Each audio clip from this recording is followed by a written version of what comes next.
life-threatening changes to multiple phenotypic effects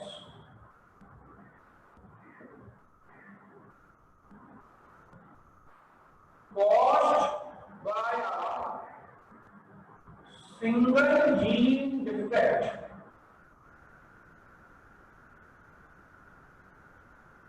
अब आप single example ले लें, PKU फिनाइलकीटोन्यूरिया। फिनाइलकीटोन्यूरिया में क्या होता है? फिनाइलकीटोन्यूरिया में होता यह है कि सिर्फ और सिर्फ एक जीन जो होती है उसकी म्यूटेशन होगी। ठीक है, सिर्फ और सिर्फ एक जो जीन है उसकी म्यूटेशन होती है। जब एक सिंगल जीन की म्यूटेशन होती है, ये जो जीन है इसकी म्यूटेशन है। जब एक सिंगल जीन की म्यूटेशन होती है तो आपको उसके असरात बहुत सारे नजर आते हैं। यानी फिनाइलकीटोन्यूरिया का जो मरीज है, और सुनिए ना, फिनाइलकीटोन्यूरिया में होता क्या है? अमाइनो एसिड है जिसका नाम है फिनाइलएलानीन। ये फिनाइलएलानीन जो है ये टायरोसिन में कन्वर्ट नहीं हो सकता। टायरोसिन में कन्वर्ट तो नहीं हो सकता। टायरोसिन में कन्वर्ट इसलिए नहीं हो सकता यहाँ पे एंजाइम है जिसका नाम है फिनाइलएलानीन हाइड्रोक्सीलेज।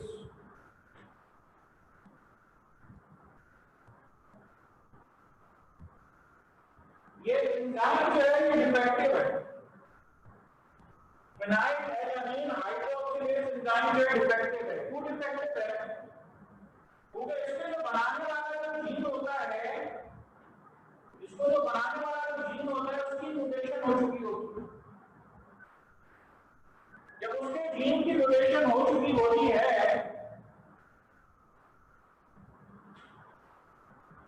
तो अब इससे क्या होता है? इससे होता है कि फिनाइलएलानीन टायरोसिन में कन्वर्ट नहीं होता। जब फिनाइलएलानीन टायरोसिन में कन्वर्ट नहीं होता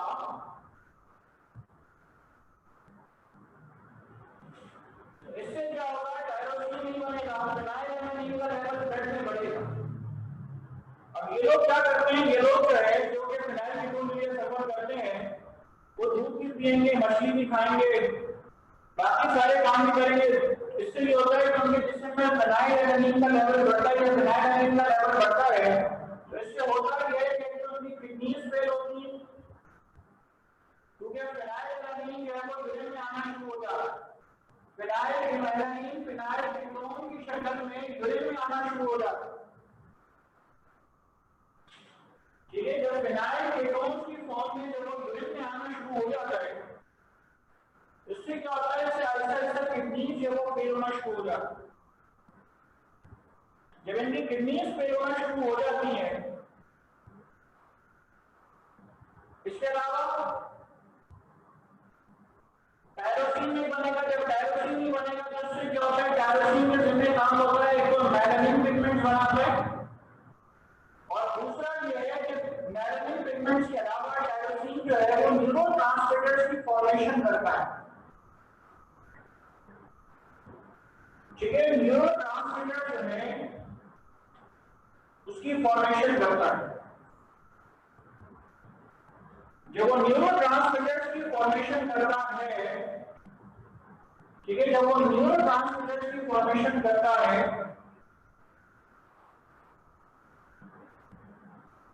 तो न्यूरोट्रांसमीटर्स की फॉर्मेशन नहीं, ये दोनों काम नहीं होंगे। जब ये दोनों काम नहीं होंगे, अब आप उनसे चलिए जरा, एक नुकसान हुआ कि किडनी फेल हो गई। दूसरा नुकसान क्या हुआ? मेलानिन पिगमेंट्स की फॉर्मेशन नहीं हो रही, इससे क्या होता है? डीपिगमेंटेशन होती है। और तीसरी खास बात क्या है? तीसरी खास बात है न्यूरोट्रांसमीटर्स की फॉर्मेशन नहीं होगी।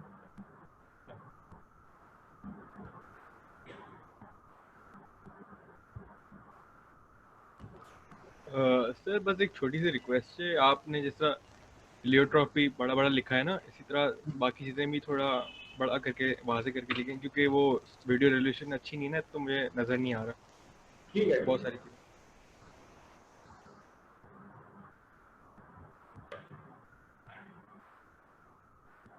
तो अब क्या होगा आपके पास, जब फिनाइल टायरोसिन में कन्वर्ट नहीं हो रहा है तो मैरिन पिगमेंट्स भी नहीं बन रहे, न्यूरोट्रांसमीटर्स की फॉर्मेशन भी नहीं हो रही है, ठीक है, और किडनी भी फेल हो रही है। जब ये सारे काम आपके पास, इतने ढेर सारे नुकसान आपको नजर आ रहे हैं, तो जब इतने ढेर सारे नुकसान आपको नजर आ रहे हैं तो इसकी वजह से क्या होगा, इसकी वजह से आपके पास हम कह रहे हैं कि मल्टीपल फिनोटाइपिक इफेक्ट्स जो है वो आपको नजर आ रहे हैं। So multiple phenotypic effects caused by a single gene defect. This is called what? This is called pleiotropic. मैं आप लोगों में से मजीद, जिसका मैं माइक खोलूंगा, मुझे मजीद प्लियोट्रॉपी की मिसालें चाहिए, ठीक है, कोई खुद से दे सकता है तो हैंड रेज कर ले जरा, वरना मैं खुद पॉइंट करता हूं आपको कि प्लियोट्रॉपी की।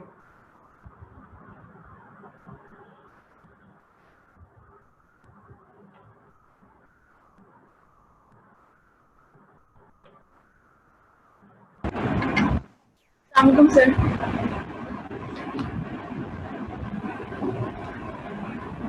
सर एक मुझे अपनी क्लास की एग्जाम्पल याद है जो मेरे प्रोफेसर ने मुझे बताई थी, वो ये कि cat with white fur always with blue eyes and with blue eyes is always deaf. तो ये एक एग्जाम्पल मेरे दिमाग में थी। बिल्कुल सही, और भी बताओ एग्जाम्पल, शाबाश। एग्जाम्पल एक्चुअली मुझे जो मैं बताई गई थी वो PKU थी और एक एग्जाम्पल थी, तो मुझे ये याद है। अच्छा ठीक है, ठीक है, ओके।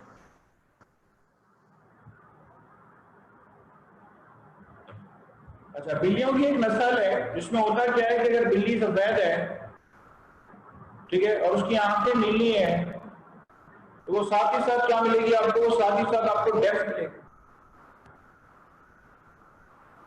ठीक है, वो साथ ही साथ आपको क्या मिलेगी, आपको डेफ मिलेगी, ठीक है। वो बिल्लियों की एक मखसूस नस्ल है। अब ये वाली एग्जाम्पल सुन के बाद स्टूडेंट्स मेरे पास आ गए सर कि हमारी बिल्ली, वहां बिल्ली है, सफेद रंग की है, नीली आंखें भी हैं, लेकिन वो सुनती तो सही है बिल्कुल, अब उसका नाम लेके पुकारते आ जाती। तो कहना ये बिल्ली की मखसूस नस्ल है जिसमें वाइट पिगमेंट्स होते हैं, ठीक है, वाइट पिगमेंट्स होते हैं, मतलब ये कि वो सफेद कलर की बिल्ली है, आंखें नीली रंग की हैं, और उसके अलावा वो डेफ भी होती है। तो उसके मल्टीपल इफेक्ट्स आपको नजर आ रहे हैं। जी शेख सुलेमान साहब, एक मिनट, ये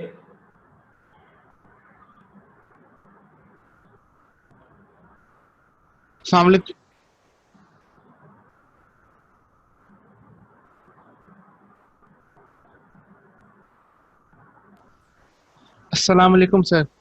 हाँ बेटा बोलो, एग्जाम्पल बताओ। Sir sickle cell anaemia. बिल्कुल सही है, सिकल सेल एनीमिया में मुझे कई सारी फीचर्स बताओ जो प्लियोट्रॉपी को रिप्रेजेंट कर रही हो। सर उसमें जो है वो बेस सब्स्टिट्यूशन हो जाती है ग्लूटामैक्स से वेलिन, जिसकी वजह से जो bell shape red blood cell होता वो सिकल शेप हो जाता, वो ऑक्सीजन कम कैरी करता। ठीक है, लेकिन देखिए अगर मैं आपसे कहता हूँ कि एक फीचर आपको नजर आ रही है इसमें एनीमिया, आप जरा डेफिनेशन पे गौर करें, मल्टीपल फिनोटाइपिक इफेक्ट्स, मतलब ये कि अगर मैं इस मरीज की आंखें चेक करूंगा तो मैं कह दूंगा हाँ भाई इसको खून की कमी, ठीक है। चलें और बताएं, इसके अलावा और कौन कौन सी अलामत आपको सिकल सेल एनीमिया में मिलेंगी जो सिकल सेल एनीमिया से ताल्लुक रखते हैं।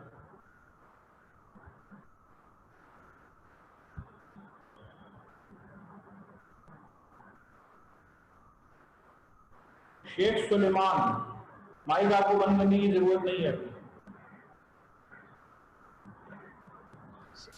सर और नहीं पता मुझे इसके बारे में। सोचो सोचो, तुमसे देखो बेटा बात आ रही है, आपको हमने कहा ना मल्टीपल फिनोटाइपिक इफेक्ट, मल्टीपल में भी तो एक बात आई है ना, मल्टीपल में आपके पास कम से कम आप दो चार तो बताएं, मल्टीपल में कम से कम आप दो चार तो बताएं ना। सर नहीं। सोचो बेटा, तुम्हें सोच सकते हो इसीलिए तो तुमसे पूछ रहा हूँ। आप देखो जरा, मैं तुम्हें बता दूं, जो sickle shape red blood cell होते हैं उनकी खास बात यह है कि वो ब्लड कैपिलरीज के अंदर जो है ब्लड कैपिलरीज के अंदर फंस जाते हैं। जब वो ब्लड कैपिलरीज के अंदर फंस जाते हैं तो ब्लड कैपिलरीज पे फंसने की वजह से क्या होता है, ब्लड कैपिलरीज में फंसने की वजह से ऐसे इंसानों का ब्लड प्रेशर बढ़ जाता है। ठीक है, ऐसे इंसानों का ब्लड प्रेशर बढ़ता है तो ये लोग हाइपरटेंसिव भी इसी वजह से होते हैं। ठीक है, ये लोग हाइपरटेंसिव भी इसी वजह से होते हैं क्योंकि ये जो सिकल शेप के रेड ब्लड सेल्स होते हैं ये ब्लड कैपिलरीज के अंदर फंस जाते हैं। सही सर। ठीक है, अच्छा और सुनो, बस अभी और भी बात है। इसके अलावा क्या आपने सुना है कि इनके रेड ब्लड सेल जब सिकल शेप के हो जाते हैं तो स्प्लीन में फंस जाते हैं। जब स्प्लीन में फंस जाते हैं तो स्प्लीन साइज में बड़ी हो जाती है। ठीक है, जब स्प्लीन साइज से बड़ी हो जाती है, ठीक है, जब स्प्लीन साइज में बड़ी हो जाती है तो साइज में बड़े होने की वजह से उसको कहते हैं स्प्लीनोमेगाली। तो ऐसा होता है कि इनके पेट के ऊपर जो है बॉल सी फील होती है। अगर एक डॉक्टर उसको देखेगा तो फौरन पहचान लेगा कि हाँ भाई इसको तो स्प्लीनोमेगाली हुई। ठीक है, वो फौरन पहचान लेगा कि इसके अंदर तो स्प्लीनोमेगाली हुई। सही। अच्छा, और बहुत सारी चीजें आपको उसके अंदर मिलेंगी। मैं आपको वो बता रहा हूँ जो मैं इस वक्त आपको बता सकता हूँ। इसके अलावा आयरन ओवरलोड होता है जिसकी वजह से स्किन की पिगमेंट्स वगैरह पिगमेंटेशन जो है वो डिफरेंट हो जाती है, नॉर्मल पर्सन से डिफरेंट हो जाती है। ठीक है, इनको वीकनेस हो जाती है, उनके पहली बात एनीमिक है। ठीक है, तो आपने बेटा प्लियोट्रॉपी का मतलब यही है कि मल्टीपल फिनोटाइपिक इफेक्ट जिसमें आपको कई सारे इफेक्ट्स नजर आए उसको हम कहते हैं प्लियोट्रॉपी। मल्टीपल इफेक्ट्स नजर आएंगे आप। जी सर। गुड बेटा, शाबाश, थैंक यू सर। अच्छा, मुझे और कोई एग्जांपल दे भाई प्लियोट्रॉपी की, हैंड रेज करें।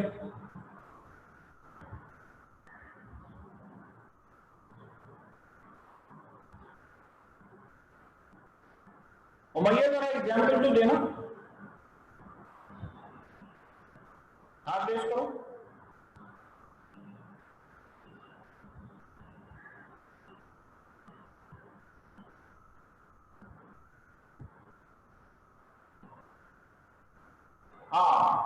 अस्सलाम वालेकुम।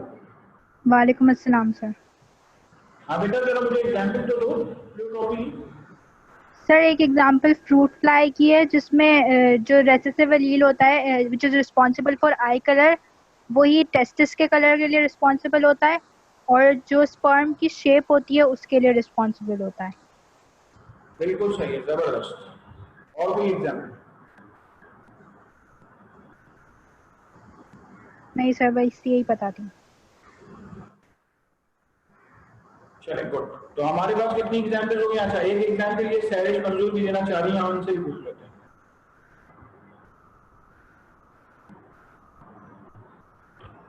अस्सलाम वालेकुम सर। सर मुझे आपसे क्वेश्चन पूछना था, जैसे अल्कैप्टोन्यूरिया है तो क्या उसकी ये एग्जांपल आ सकती है इसके अंदर? हाँ बिल्कुल आ सकती है। अल्कैप्टोन्यूरिया में जरा तलाश करो। असल में बेटा अल्कैप्टोन्यूरिया की एग्जांपल मैंने पहले इसलिए नहीं बताई क्योंकि ए लेवल वाले परेशान हो जाते, जब कोई और परेशान हो जाता है जिसने नहीं सुनी हो, इंटर बोर्ड वाले भी परेशान हो जाते। मैं जबानी आपको बता देता हूँ। देखिए अल्कैप्टोन्यूरिया में होता क्या है, होमोजेंटिसेट एसिड टू एसीटेट में कन्वर्ट नहीं होता क्योंकि एक एंजाइम जो है होमोजेंटिसेट ऑक्सीडेज जो है वो एंजाइम नहीं होता। इस एंजाइम का जिक्र आपकी किताबों में नहीं है, लेकिन जी सर। हाँ, अब इसमें ये अल्कैप्टोन्यूरिया में बेटा यूरिन का कलर डार्क कलर हो जाता है। ठीक है, यूरिन का कलर डार्क हो जाता है किसके अंदर? अल्कैप्टोन्यूरिया के अंदर। एक तो ये नुकसान होता है। दूसरा नुकसान क्या होता है कि किडनी फेल होती है। तीसरा नुकसान क्या होता है? तीसरा नुकसान ये होता है कि आपके पास पर्सन के अंदर जो है वो अगर पिगमेंट्स रिटेन हो जाए तो पिगमेंटेशन जो स्किन की डिफरेंट हो जाती है। तो कहना ये चाहता हूं कि आपके पास किडनी फेलियर, यूरिन का कलर चेंज होना, स्किन का कलर चेंज होना, ये तीन अलामात खासतौर पे आपको मिलती हैं अल्कैप्टोन्यूरिया में। तो alkaptonuria can also be the example of pleiotropy. और मैं आपको एक बात बताऊं, आपके पास मैं बैठे बैठे यहाँ पे 200 एग्जाम्पल दे सकता हूँ प्लियोट्रॉपी। मिसाल के तौर पर शुगर का मरीज है, शुगर के मरीज में अगर मैं इंसुलिन डिपेंडेंट डायबिटीज मेलिटस की बात करूं तो उसकी आईसाइट का मसले मसाइल होते हैं, उसका ब्लड प्रेशर के मसले मसाइल होते हैं, उसको क्या कहते हैं कि वो वुंड हीलिंग में प्रॉब्लम होती है। अब उसको अंदर सैकड़ों इफेक्ट होते हैं। किस वजह से? सिर्फ एक आपके पास डायबिटीज होने की वजह से। तो जेनेटिक डिसऑर्डर मल्टीपल इफेक्ट्स अगर शो करे जो वो तमाम आपके पास किसके अंदर आ सकते हैं, वो आपका प्लियोट्रॉपी के अंदर आ सकते हैं। Okay sir, thank you.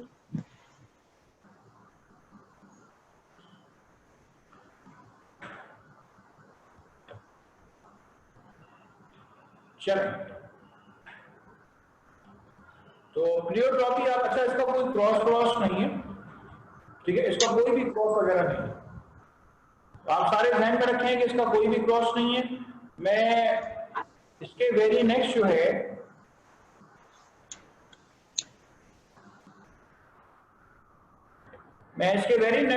Pleiotropy की मेरी बात हो गई, multiple phenotypic effects caused by a single gene defect. और जो बोर्ड पे मैंने लिखा हुआ है फिनाइलएलानिन, आप सबको पता है कि फिनाइल, हमारी बॉडी में 20 किस्म के अमाइनो एसिड्स हैं, उन 20 में से एक नाम है फिनाइलएलानिन। ये कन्वर्ट होता है किसके अंदर, ये कन्वर्ट होता है टायरोसिन के अंदर, ठीक है, ये कन्वर्ट होता है टायरोसिन के अंदर। इसके लिए एंजाइम चाहिए होता है, नाम है फिनाइलएलानिन हाइड्रोक्सिलेज, ठीक है, फिनाइलएलानिन हाइड्रोक्सिलेज। ये एंजाइम बेटा आपको याद रखना जरूरी है। मैं स्पेलिंग दोबारा से लिख देता हूं बोर्ड पे।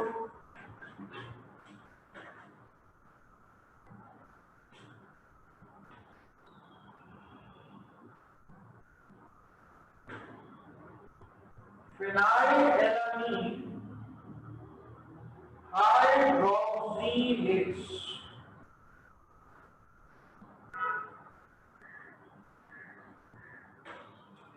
ठीक है, ये एंजाइम जो है ये नहीं है। जब ये एंजाइम नहीं है तो एंजाइम ना होने की वजह से क्या होगा, एंजाइम ना होने की वजह से फिनाइलएलानिन टायरोसिन में कन्वर्ट नहीं होगा, ठीक है। और मैं आपको एक बात बताऊं, ये जो फिनाइलकीटोनुरिया का टॉपिक है इसको आप बिल्कुल सही से याद कर लें। क्यों, ये बार बार आपको तंग करेगा। अब कुछ स्टूडेंट्स होंगे कि सर फिनाइलएलानिन कहां से आएगा, देखिए हम मछली, दूध, अंडा खाते हैं, ये हमारी प्रोटीन की रिसोर्सेज है। इन तमाम प्रोटीन की रिसोर्सेज में बेटा फिनाइलएलानिन लाजमी मिलेगा, ठीक है, फिनाइलएलानिन अमाइनो एसिड आपको लाजमी मिलेगा। हमारी बॉडी में कुछ अमाइनो एसिड ऐसे जो हम बाहर से लेते हैं, कुछ ऐसे होते हैं जो हमारी बॉडी के अंदर बनते हैं। जो हम बाहर से लेते हैं वो एसेंशियल कहलाते हैं, जो हमारी बॉडी के अंदर बनते हैं वो नॉन एसेंशियल कहलाते हैं। अब हमारी बॉडी में फिनाइलएलानिन आता है तो क्या होता है कि वो टायरोसिन में कन्वर्ट होता है, ठीक है, वो टायरोसिन में कन्वर्ट होता है। अगर ये एंजाइम नहीं होगा तो ये टायरोसिन में कन्वर्ट नहीं होगा, ठीक है, अगर ये एंजाइम नहीं होगा तो ये टायरोसिन में कन्वर्ट नहीं होगा। और टायरोसिन में कन्वर्ट ना होने की वजह से क्या होगा, टायरोसिन में कन्वर्ट ना होने की वजह से आपके पास ये प्लियोट्रॉपी वाली फीचर जो है वो आपको नजर आएगी, ठीक है।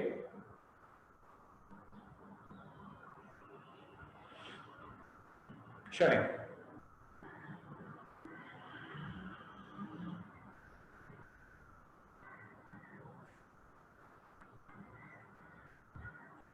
ठीक है, इसके बाद आई है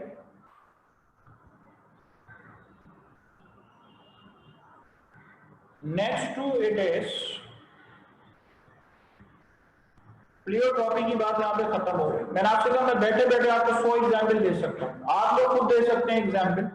आप जरा गौर करें, आपने डे-सेक्स, गॉशर्ट्स, स्क्रैबीज की बीमारियां पढ़ी हैं, ये सारी जेनेटिक डिसऑर्डर्स, उसमें आपको पता है एक एंजाइम जो है वो नहीं होता। अब उसमें एक ही बीमारी के अंदर जो मल्टीपल इफेक्ट्स आपको नजर आ रहे होते हैं, वो मल्टीपल इफेक्ट्स क्या कहलाते हैं, वो मल्टीपल इफेक्ट्स आपके पास कहलाते हैं प्लियोट्रॉपी। जी अली मोहम्मद।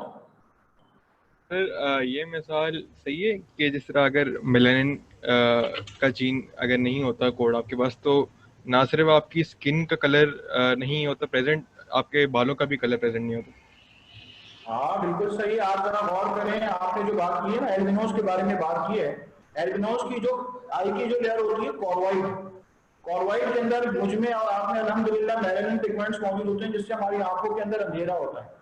लेकिन जो एल्बिनोस होते हैं उनमें क्या होता है, उनमें वो कॉर्वाइड के अंदर ब्लैक मेलानिन पिगमेंट्स नहीं होते जिनको हम सूरजमुखी कहते हैं उर्दू में। तो जब वो आंखों के अंदर उनकी इमेज बनना चाहती है तो वो बनती नहीं, बल्कि वो लाइट वेंटर करती है उनकी आई बॉल के अंदर, उससे क्या होता है उनको नजर नहीं आता। जब उनको नजर नहीं आता तो आप ये देखिए उनके अंदर हेयर का कलर भी वाइट है, उनकी स्किन का कलर भी वाइट है, उनकी वो देख भी नहीं सकते। तो ये मल्टीपल इफेक्ट बिल्कुल आपको एल्बिनोस के अंदर मिलेंगे। This is also one of the example of pleiotropy. अच्छा, अब जहन में स्टूडेंट की पता है क्या आता है? स्टूडेंट के जहन में आता है कि जब प्लियोट्रॉपी पढ़ लेते हैं तो कहते हैं सर क्या फिर कोई चीज मोनोट्रॉपी में बचती है? नहीं बचती, उनके सामने प्लियोट्रॉपी है। तो मैं उनको एक मिसाल देता हूँ कि देखें आपकी जो ईयर लोब है, आप अगर अपने कानों को हाथ लगाएं या तो वो फ्री है या तो अटैच्ड है। आपकी ईयर लोब है या तो वो फ्री है या तो अटैच्ड है, तो वो सिंगल जीन का इफेक्ट। तो आप अगर उसको मोनोट्रोपी कहना चाहें तो कह सकते हैं, लेकिन आपके कोर्स में कोई मोनोट्रोपी का लफ्ज नहीं है। ठीक है, आपके कोर्स में कोई ऐसा मोनोट्रोपी का लफ्ज नहीं है। तो हम प्लियोट्रोपी जब पढ़ लेते हैं तो देख हमें सारी चीजें प्लियोट्रोपी नजर आ रही होती है, फिर हम कहते हैं कि मोनोट्रोपी कुछ होगा क्या?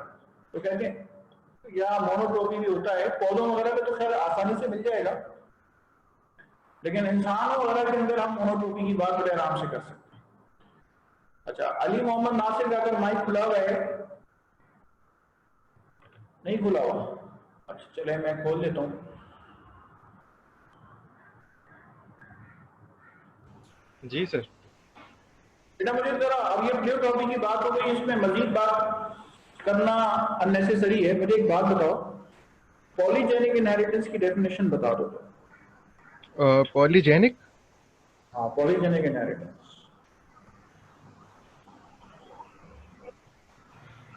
सर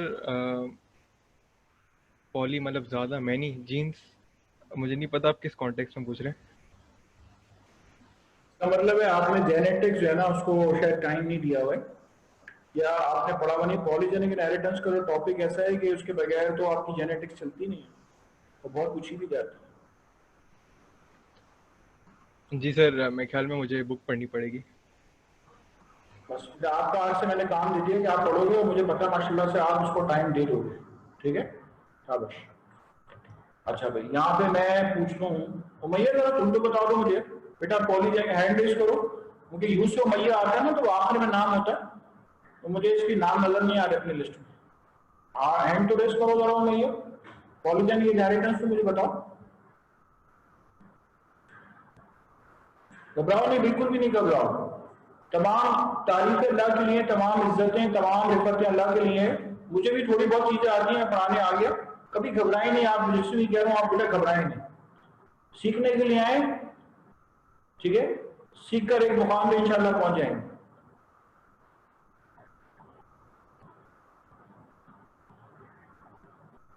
मैं अनम्यूट कर रहा हूँ। हाँ बेटा उमैया जरा बताओ। Sir, it occurs when one characteristic is controlled by two or more genes. Excellent. When a single character is controlled by two or more gene pairs acting in an additive fashion. Good, शाबाश। अच्छा, अब फिर बताओ monogenic पर क्या होगा? Which is controlled by a single gene. ठीक है, जरा सोच के बताओ कि देखो पॉलीजेनिक इनहेरिटेंस में बेटा खास तौर पे आपसे, आप लोगों से जो पूछी जा सकती है ना, वो ग्राफिकल रिप्रेजेंटेशन पूछी जा सकती है। और तुमने तो ये ओ लेवल्स में पढ़ा हुआ है। ठीक है, ग्राफिकल रिप्रेजेंटेशन मोनोजेनिक की और पॉलीजेनिक की कंपेयर करा दोगी? पहले जबानी बताओ, फिर मैं बोर्ड की तरफ बता दूंगा। जबानी तो बताओ, मुझे अंदाजा होगा कि हाँ कितना आप लोगों को आता है। याद आ रहा है कुछ? नहीं सर। अच्छा चलो, पॉलीजेनिक की मुझे मिसाल दो।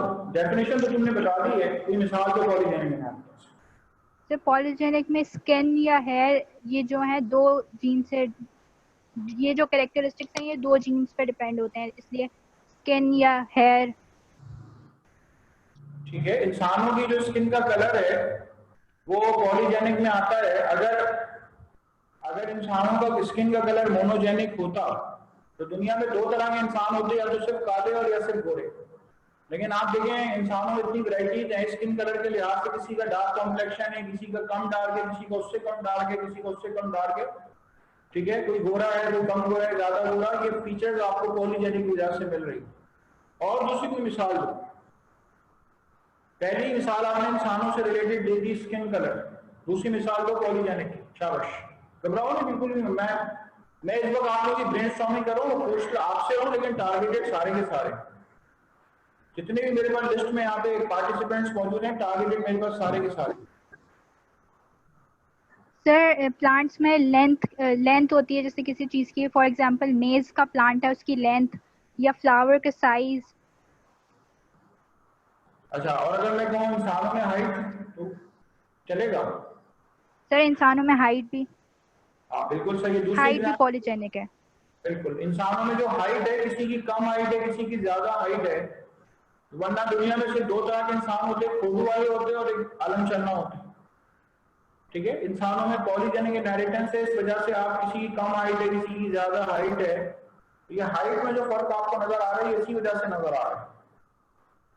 ठीक है, हाइट में जो आपको फर्क नजर आ रहा है ये आपको इसी वजह से नजर आ रहा है। शाबाश, दूसरी एग्जाम्पल हुई। तीसरी कोई मिसाल हो,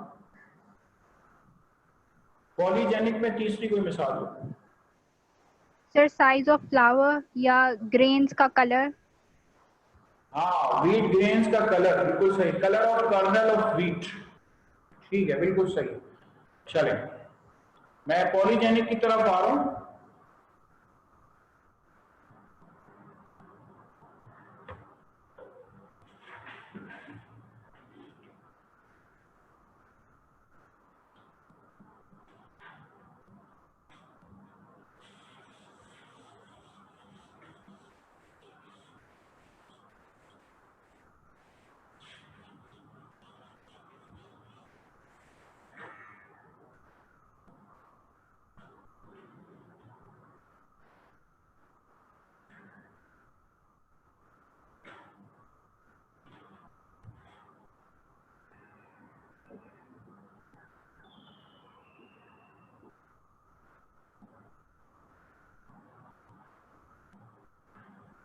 ठीक है, polygenic inheritance, when single character is controlled by, when single character is controlled by two or more gene pairs,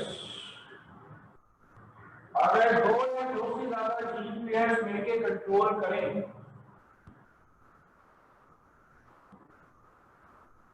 तो उसको हम क्या नाम देंगे? उसको हम नाम देंगे पॉलीजेनिक इनहेरिटेंस।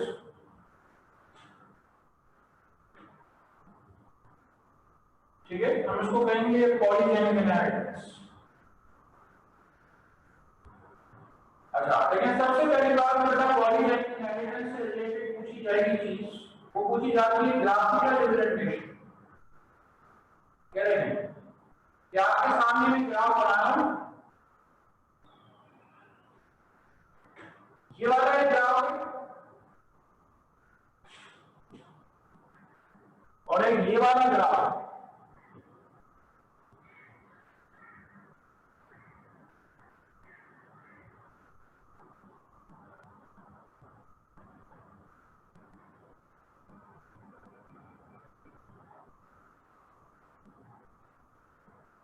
ठीक है, ये वाला ग्राफ।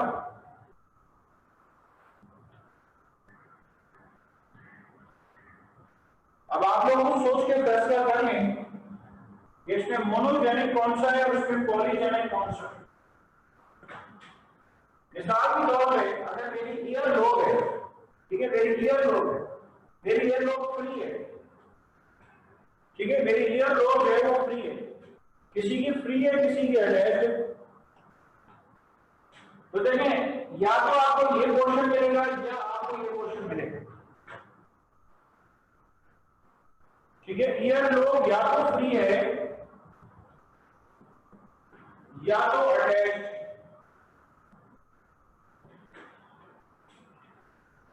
ठीक है, ईयर लोब या तो फ्री है या अटैच है। और अगर आपसे बात की जाए, मिसाल के तौर पे 20 साल के लोगों ने, मैंने हाइट मालूम की तो किसी की ये हाइट है, किसी की 20 साल में ये हाइट है, किसी की 20 साल में ये हाइट है, किसी की 20 साल में ये हाइट है। ठीक है, अब आपकी बात यह है, आपके जब हाइट के अंदर फर्क आ रहा है, आपको पूरी एक रेंज मिलेगी।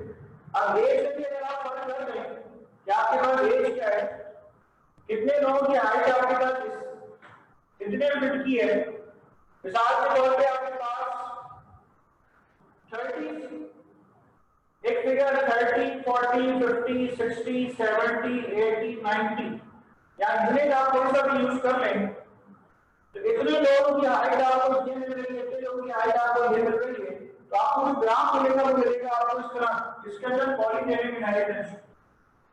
आप सभी हमने प्रैक्टिकल के अंदर एक ग्राफ बनाया भी हो और सिर्फ दो एक्सट्रीम्स आपको मिलेंगे, ठीक है, दो एक्सट्रीम्स आपको मिलेंगे मोनोजेनिक के अंदर। तो सबसे पहले पॉलीजेनिक इनहेरिटेंस से बेटा आपको ग्राफ पता होना चाहिए। अच्छा, अब इसके बाद जो मैं एग्जाम्पल्स कहलवा रहा था, लेकिन स्किन कलर इंसानों में, इंसानों के अंदर हाइट, इंसानों में जो आई का कलर है, इंसानों में जो आई का कलर है वो भी आपके पास क्या होगा, वो भी आपके पास पॉलीजेनिक इनहेरिटेंस में आएगा।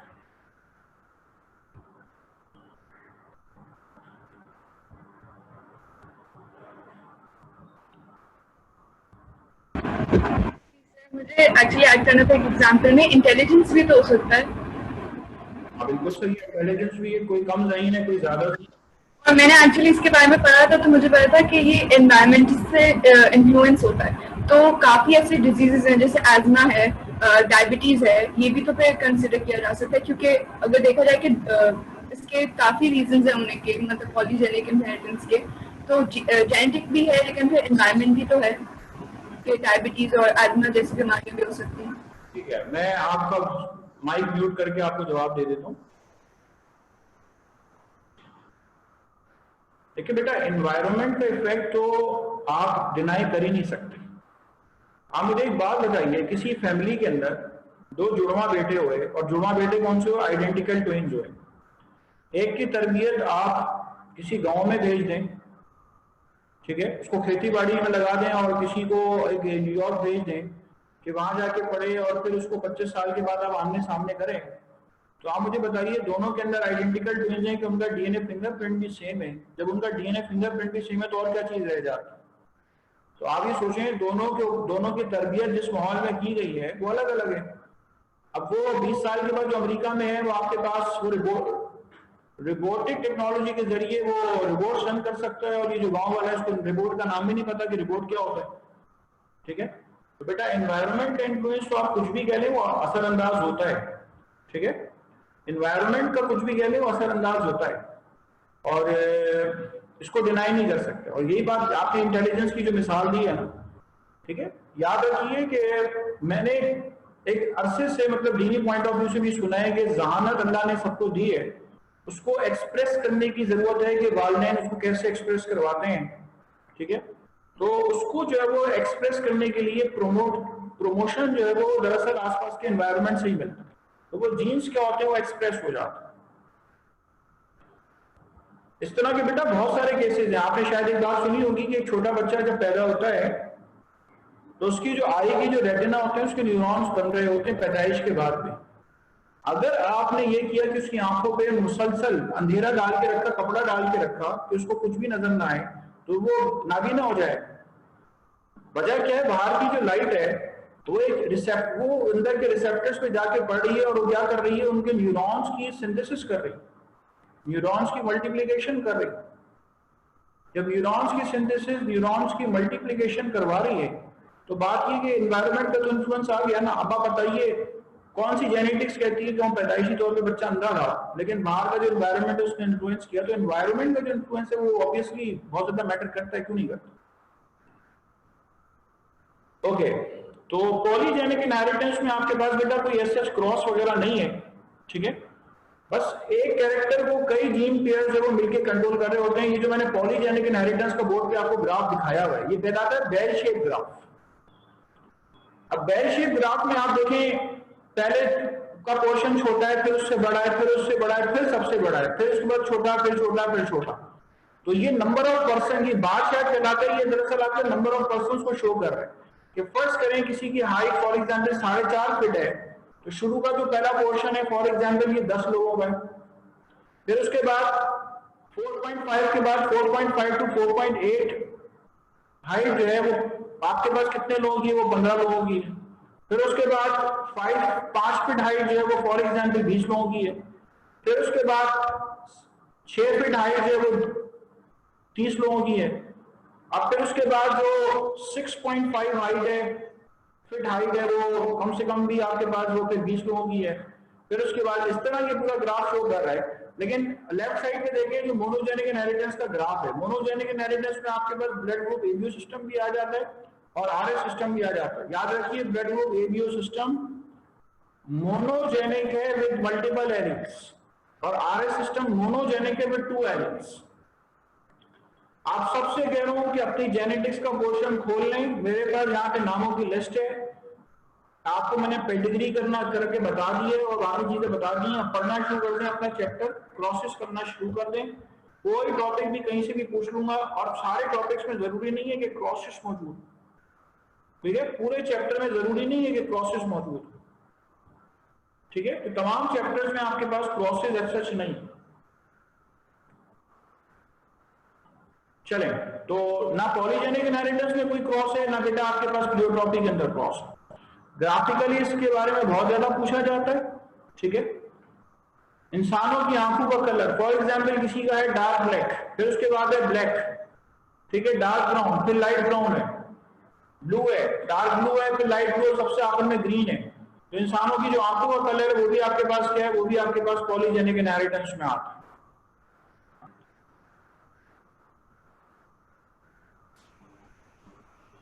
हाँ बेटा बोलो।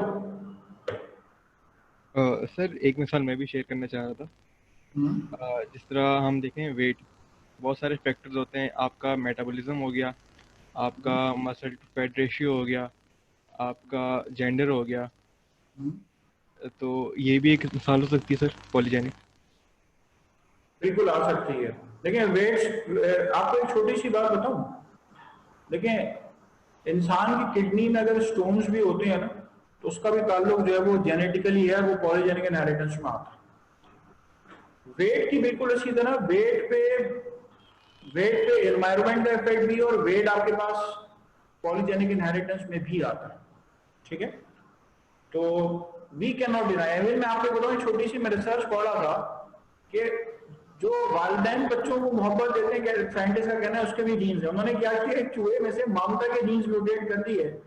तो कहना यह है कि जो माँ जो चूहिया है उसने अपने बच्चों को ही देखना छोड़ दिया, उसकी म्यूटेशन हो गई थी। तो कुछ भी कह ले, इंसानों में तो ज्यादातर कैरेक्टर्स, मैं आपको एक बात बताऊं, इंसानों में ज्यादातर कैरेक्टर्स आपको पॉलीजेनिक मिलेंगे, ठीक है, ज्यादातर character. Blood group ABO system monogenic है, ईयर लोब मोनोजेनिक है, आरएस सिस्टम मोनोजेनिक है, ठीक है। तो ये चीज आपको मोनोजेनिक में मिलेंगी। इवन कि आप अगर थैलेसीमिया की बात करें, हीमोग्लोबिन की वगैरह की बात करें, हीमोग्लोबिन की सिंथेसिस वगैरह है, तो ये सब पॉलीजेनिक के अंदर आते हैं। अच्छा सर, किसी ने मेरे ख्याल में कहा था इंटेलिजेंस। अब इंटेलिजेंस क्योंकि सब्जेक्टिव है, तो हम ये कह सकते हैं कि लर्निंग एबिलिटी। लर्निंग एबिलिटी या मेमोरी की बात करें, असल में मैं बताऊं, कभी भी आपसे क्वेश्चन जो पूछा जाएगा वो लर्निंग मेमोरी के लिहाज से नहीं पूछा जाएगा, इंटेलिजेंस के हवाले से पूछा जाएगा। जो किताबों में जो पॉलीजेनिक की एग्जाम्पल्स दी हैं वो इंटेलिजेंस का ही लफ्ज।